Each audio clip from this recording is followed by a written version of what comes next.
প্রিয় ছাত্রছাত্রীরা, এই ছুটির মধ্যে তো আমাদের পড়াটাকে এগিয়ে নিয়ে যেতে হবে। ইতিহাস পড়ানোর কিছুটা দায়িত্ব আমার ওপর আছে, কিন্তু ইতিহাসটা তো আমি সেভাবে তোমাদেরকে ভালোভাবে বুঝিয়ে যে তোমাদেরকে পড়াতে পারবো সেরকম আমার ক্ষমতা তো নেই।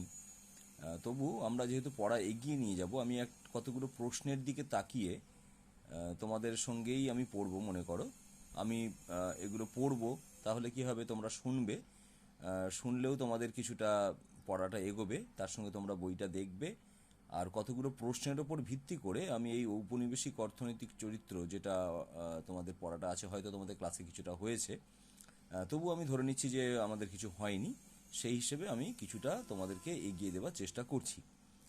মূলত আমি এখানে 4টি প্রশ্নের ওপর ভিত্তি করে আজকের যে টুকুটা অংশ সেটা আমি করাবার তোমাদের চেষ্টা করব। একটা হচ্ছে চিরস্থায়ী বন্দোবস্ত, সেটা কে শুরু করেছিলেন, কত সালে শুরু করেছিলেন, ব্যাপারটা কি, এবং বাংলার কৃষক সমাজের ওপর এর প্রভাব কেমন ছিল, এবং এটাকে সূর্যাস্ত আইন বলা হয়, সেটা কেন।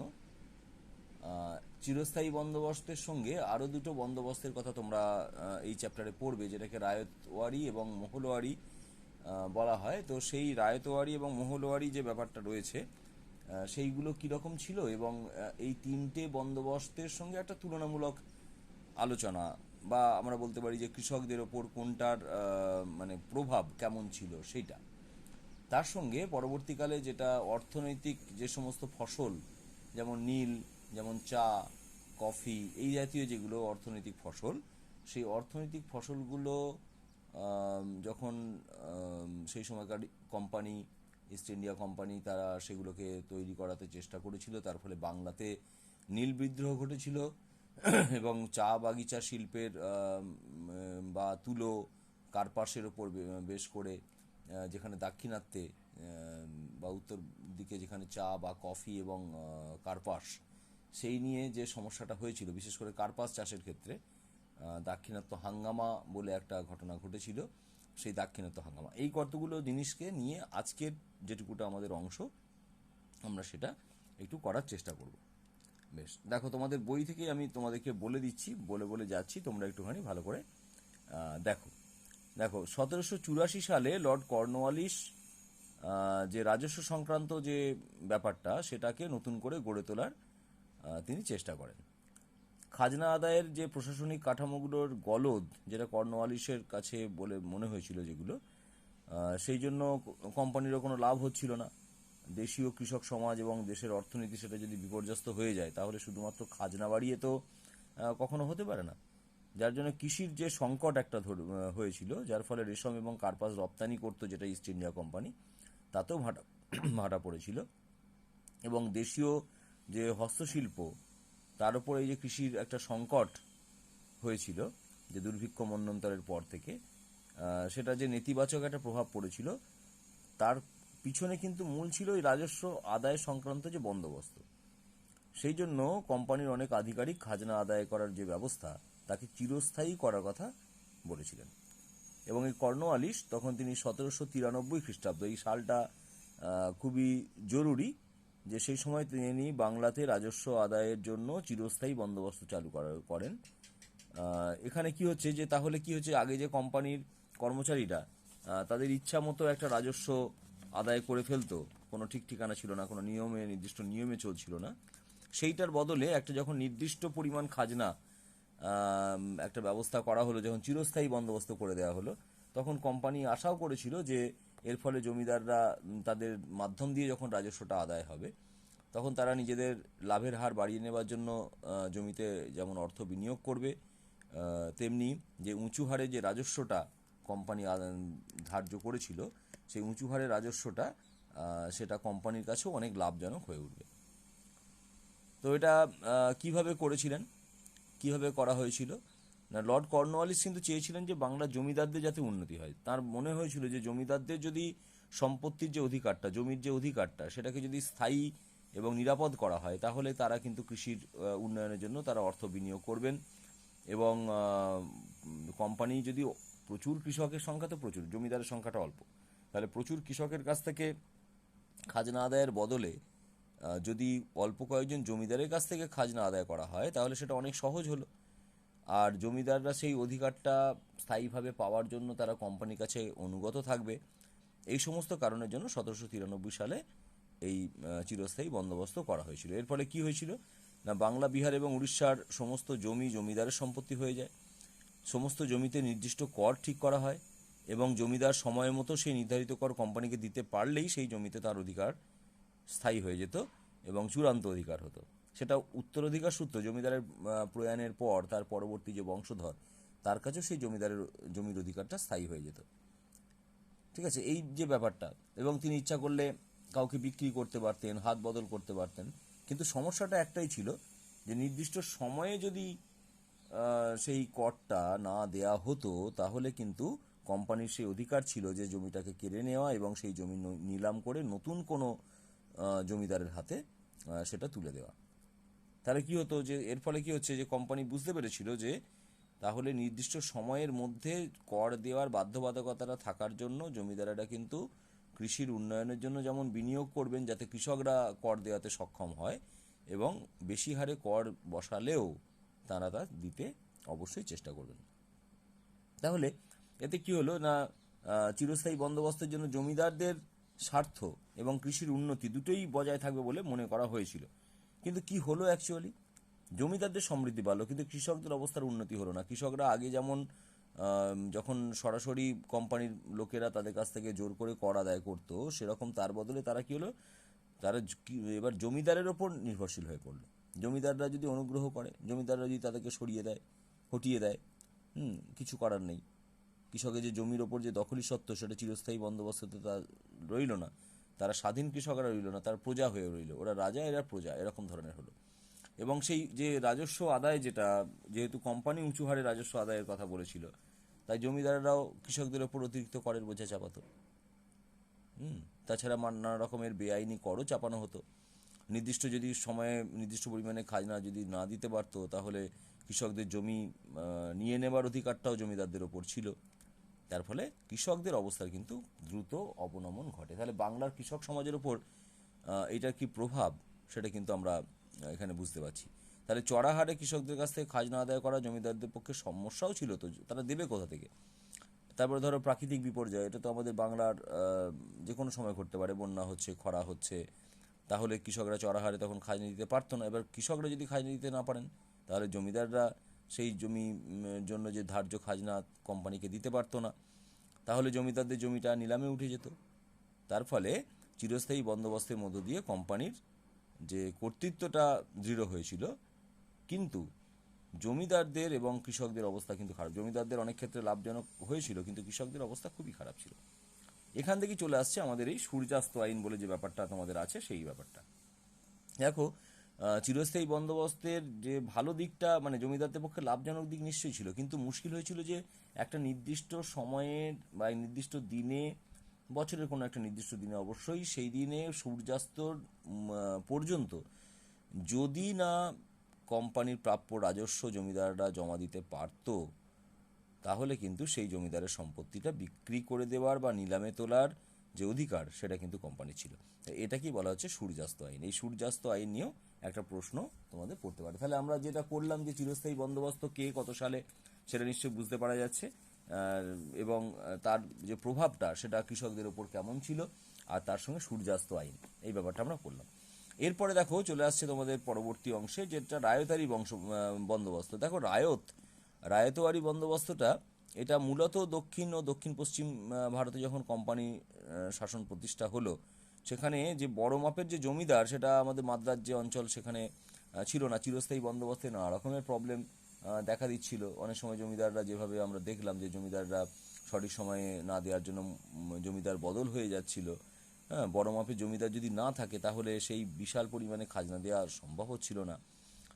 আর একটা হচ্ছে কি, যে সরাসরি যদি কৃষক বা রায়তের কাছ থেকে যদি খাজনাটা আদায় করা যায় তাহলে জমিদার তো মিডিয়া, জমিদার হচ্ছে মাঝামাঝি জায়গাতে আছে কৃষক এবং কোম্পানির মাঝখানে। তাহলে বেশি পরিমাণে যে খাজনা সেটা জমিদারদের ওপর ফেলা, মানে জমিদার আদায় করছে কৃষকদের কাছ থেকে, কিন্তু যদি মাঝখানে জমিদারকে প্রাপ্য না দিতে হয় তাহলে তো কোম্পানির প্রাপ্য রাজস্ব আরও বেশি হয়ে যাচ্ছে।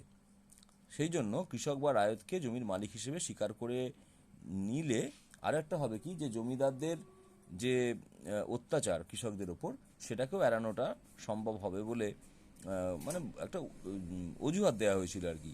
হ্যাঁ, যে জমিদারদের অত্যাচার থেকে যেন আমরা রায়তকে বা কৃষককে তাদেরকে রক্ষা করছি, সেই ব্যাপারটা ছিল।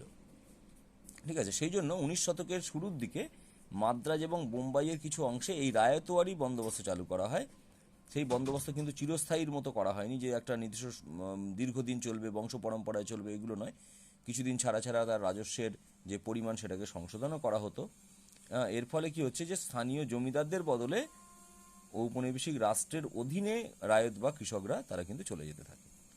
কিন্তু তাতে কি হলো না, নির্দিষ্ট তো সময়ে যে চিরস্থায়ী তো অধিকার পেল না। যারা রায়ত তারা কিন্তু চিরস্থায়ী অধিকার পেল না। কৃষকরা আসলে ঔপনিবেশিক যে শাসক মানে কোম্পানির, তারা ভাড়াটে চাষি হিসেবে জমিতে চাষের অধিকার পেয়েছিল। সময় মতো যদি রাজস্ব না দিতে পারতো, তাহলে তাকে জমি থেকে উৎখাত করে দিত, অন্য কাউকে, তার অন্য কোনো কৃষককে দিয়ে দেওয়া হতো। হ্যাঁ, আসলে রায়তের যে তারা যে ভূমির জন্য যেটা দিচ্ছে সেটা রাজস্ব কর নয়, সেটা খাজনা মানে ভাড়া আর কি, জমির ভাড়া যেন তারা দিচ্ছে। যে মুহূর্তে সে দিতে পারবে না, সেই মুহূর্তে তাকে সেখান থেকে সরিয়ে দেওয়া হবে, এরকম একটা ব্যাপার কিন্তু করে নেওয়া হয়েছিল। বুঝতে পেরেছো? তাহলে তার সঙ্গে কী ছিল না, খাজনা যেহেতু সরাসরি নিচ্ছে, তার ফলে খাজনার হারও খুব উঁচু ছিল। দেখো তোমাদের বইয়েতে লেখা আছে, কোথাও মোট উৎপাদনের 45 থেকে 55% খাজনা দিতে হতো। এমনকি যদি ফসল নষ্ট হতো, তা সত্ত্বেও কিন্তু সেই খাজনার রদবদল করা হতো না। এর সঙ্গে আরেকটা বন্দোবস্ত ছিল মহলওয়ারি বন্দোবস্ত। মহল কথাটার মানে হচ্ছে, দেখো, কতগুলি গ্রামের সমষ্টি, এটা হচ্ছে মহল। তার মানে গ্রাম ভিত্তিক একটা এলাকা, উত্তর এবং উত্তর পশ্চিম ভারতের একটা বিস্তৃত এলাকায় এটা চালু হয়েছিল। তাহলে কোথায় হয়েছিল দেখো, দক্ষিণ ও দক্ষিণ পশ্চিম ভারতে রায়তওয়ারি বন্দোবস্ত ছিল, আমাদের বাংলাতে তো চিরস্থায়ী বন্দোবস্ত ছিল, আর তার সঙ্গে উত্তর এবং উত্তর পশ্চিম ভারতের একটা বিস্তৃত এলাকায় মহলওয়ারি বন্দোবস্ত চালু করা হয়েছিল। তাহলে এই তিনটে ব্যবস্থার মধ্যে যখন আমরা তুলনামূলক আলোচনা করব, তখন কোথায় এগুলো চালু হয়েছিল সেই কথাটাও কিন্তু বলবো। তার সঙ্গে তাদের যে ধর্ম, সেই ধর্মটা মানে কি বিষয়টা তাদের ছিল, ব্যবস্থার মধ্যে কি ছিল সেটা বলতে হবে, এবং তার সঙ্গে কৃষকদের পরিস্থিতি বা জমিদারদের পরিস্থিতি, এই তিনটে ক্ষেত্রে তুলনামূলক একটা আলোচনা করতে হবে। তাহলে এখানে কি হচ্ছে না, ঔপনিবেশিক সরকার অর্থাৎ কোম্পানি মূলত বলতে পারো, যে তারা জমিদার বা প্রধানের সঙ্গে চুক্তি করেছিল। ওই একটা মহলের, একটা গ্রাম ভিত্তিক যে মহলটা, তার যে প্রধান, সেই চুক্তির মধ্যে গোটা গ্রাম সমাজ অন্তর্ভুক্ত ছিল। কিন্তু তাতেও যে বেশি কিছু হয়েছিল, তা সমস্যার সমাধান হয়েছিল, কৃষকদের অবস্থা ভালো হয়েছিল, সেরকম কিছু নয়। কেননা ওই যে লাভের জন্য কোম্পানি বা উপনিবেশিক যে শাসক, তারা কিন্তু রাজস্বের হারটা বরাবরই বেশি করে রেখে দিয়েছিল। তারা রাজস্বের বাড়তি বোঝা, সেটা মেটাতে গেলে ধার করা, ধার শোধ না দিতে পারলে তার অত্যাচার, সব কিছুরই মুখোমুখি কৃষকদের হতে হয়েছিল। এবং যেহেতু ওই গ্রামের প্রধান বা যারা ওইখানকার লোকাল যারা জমিদার, তাদের হাতে বেশি গিয়েছিল, এবং ধার নেবার জন্য তারা মহাজন বা ব্যবসায়ীদের কাছে যেতে বাধ্য হতো কৃষকেরা, তাই তাদের প্রাধান্য কিন্তু বেশি হয়েছিল, এবং জমিগুলো মূলত তাদের হাতে কেন্দ্রীভূত হয়ে গিয়েছিল। তাহলে এই হচ্ছে ব্যাপারটা। এবার এই তিনটের মধ্যে যদি আমরা ভাবি, যে কিন্তু কৃষক সমাজের ওপরই সব থেকে বেশি চাপ পড়ে গিয়েছিল, কেননা তারা চিরস্থায়ী বন্দোবস্ত জমিদারদের সঙ্গে হয়েছিল, রায়তারিরা রায়ত বা চাষির সঙ্গে হয়েছিল, মহলওয়ারিটা গ্রামের সম্প্রদায়ের সঙ্গে হয়েছিল। কিন্তু সেখানে যাই হোক না কেন, কৃষকদের ওপরই তো মূল চাপটা পড়েছিল। যে যেভাবেই ক্ষমতাটা পাক না কেন, তারা কিন্তু কৃষকদের ওপরেই সেই রাজস্বের চাপটা দিতে লেগেছিল। সেক্ষেত্রে দুর্যোগ, প্রাকৃতিক দুর্যোগ, বা কেউ কারোর কাছ থেকে ঋণগ্রস্ত হয়েছে কিনা, এসব কোনো ব্যাপারই নয়। যার ফলে কি হচ্ছে, দুর্ভিক্ষ, দারিদ্র্য, এসবগুলো এসে গিয়েছিল। বিশেষত যেখানে চিরস্থায়ী মানে স্থায়ী বন্দোবস্ত ছিল না, সেখানে আরও বেশি পরিমাণে কৃষকেরা সমস্যার সম্মুখীন হয়েছিলেন। ঠিক আছে, এই হচ্ছে আমাদের বেশি এই তিনটে যে বন্দোবস্ত, তার মধ্যে একটা তুলনামূলক আলোচনা। বিশেষ করে আরও একটা ব্যাপার ছিল, যে যখন এই চিরস্থায়ী বন্দোবস্তের অধীনে যারা জমিদার ছিলেন, তারা কৃষির উন্নতির দিকে খুব একটা নজর দিতেন না। পরবর্তীকালে এমন হলো যে এই জমির যারা মালিক, বিশেষত ওই মহলারি ব্যবস্থায় বা পরবর্তীকালে চিরস্থায়ী বন্দোবস্তের ফলে যখন জমিদারের হাত থেকে এক হাত থেকে অন্য হাতে যেত, অনেক ক্ষেত্রে জমিদাররা গ্রামের মানুষ ছিলেন, কিন্তু পরবর্তীকালে দেখা যাচ্ছে যে জমিদাররা গ্রামের মানুষ নন, তারা সেই গ্রামে থাকেন না। গ্রামে থাকলে কি হয়, যে সেখানকার এলাকার প্রতি একটা সহানুভূতি, কৃষকদের সঙ্গে ব্যক্তিগত সম্পর্ক তৈরি হয়। কিন্তু দেখা যাচ্ছে যে পরবর্তীকালে যারা পেলেন তারা মোটেই গ্রামের সঙ্গে যুক্ত নন, তারা হয়তো কেউ শহরে থাকেন, কেউ এলাকায় থাকেন না। হ্যাঁ, যার ফলে কৃষকদের খাজনা আদায় করবার জন্য তাদের যে অসুবিধা হতো, কৃষকদের তাদের যে ব্যক্তিগত সমস্যা, সেগুলো তারা ভাবতেন না। কৃষকদের অবস্থার কিন্তু প্রচণ্ড ক্ষতি হলো। সেখানে জমিদাররা তাদের পালক বা রক্ষকের বদলে তারা শোষকের ভূমিকা নিয়েছিল। এবার জমির ওপর অন্যান্য যে শিল্পগুলো ধ্বংস হচ্ছে, কেননা ব্রিটেনে ততদিনে তোমাদের বিভিন্ন রকম শিল্প গড়ে উঠছে, আমাদের এখান থেকে কাঁচামালগুলো চলে যাচ্ছে, কিন্তু শিল্প ধ্বংস হচ্ছে, দেশীয় শিল্প ধ্বংস হচ্ছে, মানে সেখানে কৃষির ওপর চাপ বাড়ছে, প্রচুর মানুষ কৃষিতে চলে এসেছে। কিন্তু গরিব কৃষকের সংখ্যা বাড়তে লাগলো, কৃষকদের অবস্থা ধীরে ধীরে অবনতি হতে লাগলো। এই হচ্ছে মেন ব্যাপার। হ্যাঁ, তাহলে কৃষকদের উন্নতি বা কৃষির উন্নতি নিয়ে জমিদারদের কোনো রকম তেমন হেলদোল খুব একটা ছিল না। বেশ, এবার এই কৃষির যখন বাণিজ্যিকরণ হলো, অর্থনীতির আধুনিকীকরণ হচ্ছে, যখন ঔপনিবেশিক ব্যবস্থায় ভারতের যে ফসল যেগুলো, সেগুলো খাদ্য ফসলের বদলে ধীরে ধীরে বাণিজ্য ফসলের দিকে যখন নিয়ে যাচ্ছে, সেই ঘটনাটা যখন ঘটছে, মানে কৃষির যে বাণিজ্যিকরণ ঘটছে, সেই বাণিজ্যিকরণের ফলে কি ঘটনা ঘটে যাচ্ছে দেখো। আমাদের পূর্ব ভারতে নীল চাষের ক্ষেত্রে ব্রিটিশ কোম্পানি সরাসরি সেই উদ্যোগটা নিয়েছিল। 1788 খ্রিস্টাব্দে কোম্পানি 10 জন নীলকর সাহেবকে চাষের জন্য অগ্রিম টাকা দিয়েছিল। তারা বাংলায় নীল চাষ করতে লাগলো, যেহেতু ব্রিটেনে তখন বিপ্লব ঘটে গেছে, সেখানে নীল প্রচুর কাজে লাগছে কাপড়ের কলগুলোর ক্ষেত্রে। হ্যাঁ, বাগিচা হিসেবে নীল চাষের বিষয়ে প্রথমে ভাবেননি। পরবর্তীকালে নীলকররা প্রথমে স্থানীয় কৃষকদেরকে নীল চাষের জন্য রাজি করানোর চেষ্টা করেছিল। যখন কাজ হচ্ছে না, তারা ধানের বদলে নীল চাষ করতে চাইছে না, তখন জোর করে কোনোভাবে দাদন দিত, মানে অগ্রিম টাকা একটা দিয়ে দিত চাষের জন্য, দিয়ে বলতো যেহেতু তোমাদেরকে অগ্রিম টাকা দিয়েছি তোমরা নীল চাষ করতে বাধ্য। একটা দাগ দিয়ে দিত যে এই দাগের জমি সবটাই নীল চাষ করতে হবে। তাহলে এই যে ব্যাপারটা, খাদ্যশস্যের উৎপাদনটা বাড়ছে না, উল্টে এই নীলের মতো কিছু চাষ করতে হচ্ছে বাধ্য হয়ে। তার ফলেই পরবর্তীকালে নীল বিদ্রোহ ঘটেছিল, তাই না?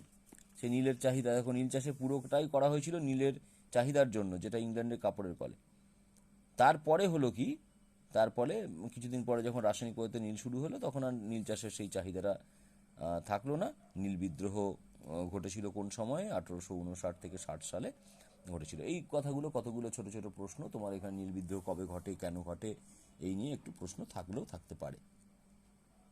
এছাড়া যে সমস্ত বাগিচা শিল্পগুলো ছিল, যেমন চা, আসাম, আমাদের বাংলার উত্তর দিকটা, দক্ষিণ ভারত, হিমাচল প্রদেশের পাহাড়ি অঞ্চলে চা শিল্প গড়ে উঠেছিল। দক্ষিণ ভারতে কফি, হ্যাঁ শিল্প, কফির চাষের জন্য ব্যবস্থা করা হয়েছিল সেখানে। তার মানে বাগিচা শিল্প যেগুলো, যেখানে বাগান করে যেগুলো তৈরি হয়, সেগুলোর কিন্তু ক্রমশ বিকাশ ঘটতে শুরু করেছে। কিন্তু ভারতীয় জনগণের কিছু সুবিধা হয়নি কিন্তু তাতে, কারণ বিদেশি মালিকানাধীন যারা, অর্থাৎ যে সমস্ত ইংরেজ বা ওই ধরনের যারা কোম্পানির লোকজন, তারা কিন্তু ওই শিল্পে যাবতীয় মুনাফা নিয়ে চলে যেত।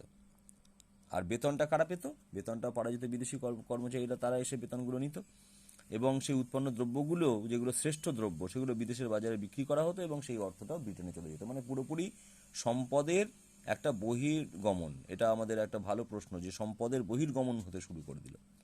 তার মানে ভারতীয় কৃষির যে বাণিজ্যিকীকরণ, তার ফলে সম্পদটা বহির্গমন হতে শুরু করে দিয়েছিল। এর মধ্যে একটা ঘটনাটা ঘটে গেল যে আমেরিকাতে যখন গৃহযুদ্ধ হলো, তার জন্য সেখানে কার্পাস তুলোর চাহিদা খুব বেড়ে গিয়েছিল। এবার দাক্ষিণাত্যে কার্পাস তুলো ভালো হতো, সেখানে কার্পাস তুলোর চাহিদা, চাষ বেড়ে গেল, চাষ বাড়ানো হলো, প্রচুর পরিমাণে চাষ বাড়ানো হলো আমাদের দাক্ষিণাত্যে।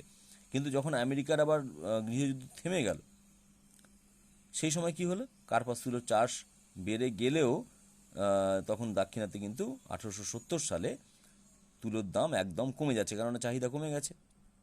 কিন্তু চড়া হারে রাজস্ব কৃষকদের ওপর, তার সঙ্গে খরা এবং অজন্মা, যার ফলে কৃষক সমাজের চূড়ান্ত দুর্দশা। সেই দুর্দশার যে সুযোগ, সেটা নিয়েছিল স্থানীয় যারা মহাজন, যারা তাদেরকে টাকা ধার দিয়েছিল তারা। সাহুকাররা চাষিদের ঋণ দেওয়ার বিনিময়ে উৎপন্ন ফসলের ওপর নিয়ন্ত্রণ কায়েম করত। এর ফলে দাক্ষিণাত্যের যে তুলো চাষিরা, তারা বিদ্রোহী হয়ে উঠল। শাহুকারদের আক্রমণ করে তাদের দখলে থাকা কাগজপত্রগুলো পুড়িয়ে দিল বিদ্রোহী চাষিরা। আহমদনগর এবং পুনা জেলায় তীব্র বিদ্রোহ আকার ধারণ করেছিল।